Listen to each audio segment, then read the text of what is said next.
Salama ibn al-Aqwa, le héros des fantassins. Voulant résumer en une phrase les qualités de son père, Lias dit « Jamais mon père n'a menti ».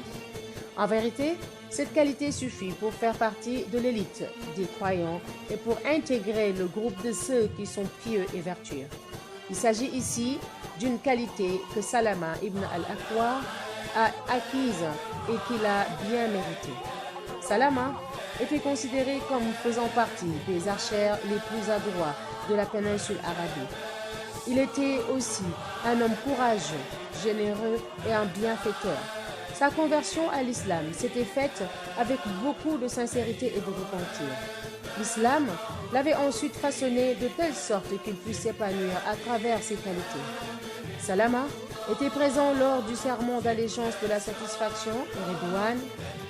On rapporte qu'en l'an 6 de l'Hégire, le messager de Dieu, sallallahu alayhi wa sallam, avait quitté Médine avec ses compagnons en direction de la Mecque pour accomplir la visite du temple sacré. En apprenant la nouvelle, les Qurayshites s'étaient préparés pour affronter les croyants et les empêcher d'entrer à la Mecque. Le prophète, sallallahu alayhi wa sallam, leur avait alors envoyé Ousmane ibn Affan pour les informer que les musulmans venaient pour visiter les lieux saints et non pour se battre. Pendant l'absence d'Ousmane, une rumeur circula disant qu'il avait été tué par les Quraysh. En réaction à cela, le messager de Dieu, alayhi salatu wa salam, s'assit à l'ombre d'un arbre et demanda à ses compagnons de lui prêter allégeance individuellement en s'engageant à mourir en cas de combat. Salama rapporte à ce sujet: j'ai prêté allégeance au messager de Dieu, alayhi salatu wa salam, sous l'arbre en m'engageant à mourir en cas de combat. Je me mis ensuite sur le côté lorsque l'affluence diminua. Le prophète alayhi salatu wa salam me dit: oh Salama, pourquoi ne me prêtes-tu pas allégeance? Je lui dis: mais je t'ai prêté allégeance au messager de Dieu. Il me dit: et encore, je lui prêtai alors allégeance à nouveau. Certes, Salama a été fidèle à son serment d'allégeance. Il avait d'ailleurs toujours été fidèle à son engagement, et ce depuis qu'il avait prononcé l'attestation de foi. Salama dira plus tard: j'ai participé à 16 expéditions, 7 aux côtés du messager de Dieu, sallallahu alayhi wa sallam, et 9 avec Zayd ibn Haritha. Salama était un fantassin particulièrement habile et un lancier très adroit. Comme nous l'avons déjà souligné, il faisait aussi partie des plus grands archers. Sa tactique ressemblait à celle des guérillas de nos jours. Lorsque son ennemi l'attaquait, il battait en retraite, et lorsque son ennemi tournait le dos ou faisait une halte pour se reposer, il attaquait avec féroce. C'est grâce à cette tactique qu'il réussira à pourchasser seul le détachement sévissant dans les environs de Médine et commandé par Uwayna ibn Hisn al-Fizari. Cette bataille est connue sous le nom de Dhu Qarad. On rapporte que Salama poursuivit seul l'ennemi, l'attaquant en usant de sa ruse, jusqu'à ce qu'il l'ait obligé à s'éloigner de Médine. Le prophète, sallallahu alayhi wa sallam, le rejoignit alors avec un groupe de combattants. Ce jour-là, le messager de Dieu, sallallahu alayhi wa sallam, dit à ses hommes: le meilleur de nos fantassins est certes Salama ibn al-Aqwa.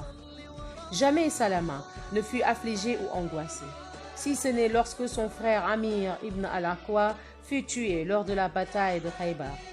Amir avait l'habitude de réciter des poèmes exaltants pour remonter le moral des troupes et stimuler les combattants. Lors de l'expédition de Khaybar, il déclamera ces vers: oh mon Dieu, ne tais-toi, nous ne serions pas dans la bonne voie. Nous ne ferions ni aumône ni prière. Fais donc répandre sur nous la sincérité et raffermis nos pas lors de notre rencontre avec l'ennemi. Alors que le combat faisait rage, Amir voulut frapper un négateur avec son épée, mais celle-ci se retourna contre lui, le blessant mortellement. Certains musulmans dirent alors: Pauvre Amir, il a été privé du martyre. En entendant ces paroles, Salama fut très affligé. Il se dit que son frère avait peut-être effectivement été privé du martyre en se donnant la mort accidentellement. Par conséquent, peut-être qu'il avait perdu à jamais la récompense du combat ainsi que celle du martyre.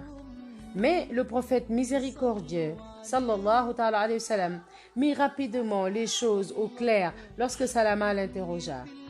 Ô messager de Dieu, est-il vrai que les œuvres de Amir sont anéanties à tout jamais? Le prophète alayhi wa sallam lui répondit, il est mort au combat sur la voie de Dieu et il sera doublement récompensé. Il se baigne en ce moment même dans les rivières du paradis. Salama était aussi un homme généreux et il l'était davantage lorsqu'on le sollicite pour l'amour de Dieu.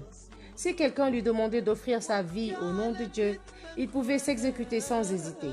Les gens connaissaient parfaitement son tempérament. Ainsi, lorsque quelqu'un voulait obtenir de lui une chose, il lui disait « Je te demande par l'amour de Dieu ». Ce à quoi Salama répondait « Celui qui ne donne pas pour l'amour de Dieu, alors au nom de quoi donnerait-il » Lorsque Ousmane fut assassiné, notre vaillant combattant sur la voie de Dieu comprit que les musulmans étaient entrés dans une période de trouble.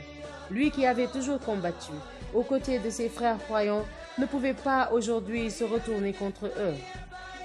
Certes, cet homme que le prophète sallallahu alayhi wa sallam avait salué pour son habileté lors du combat n'avait pas le droit aujourd'hui d'utiliser cette capacité contre les musulmans.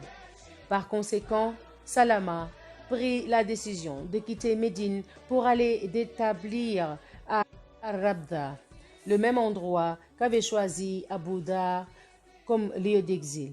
Salama passera le reste de sa vie dans ce village.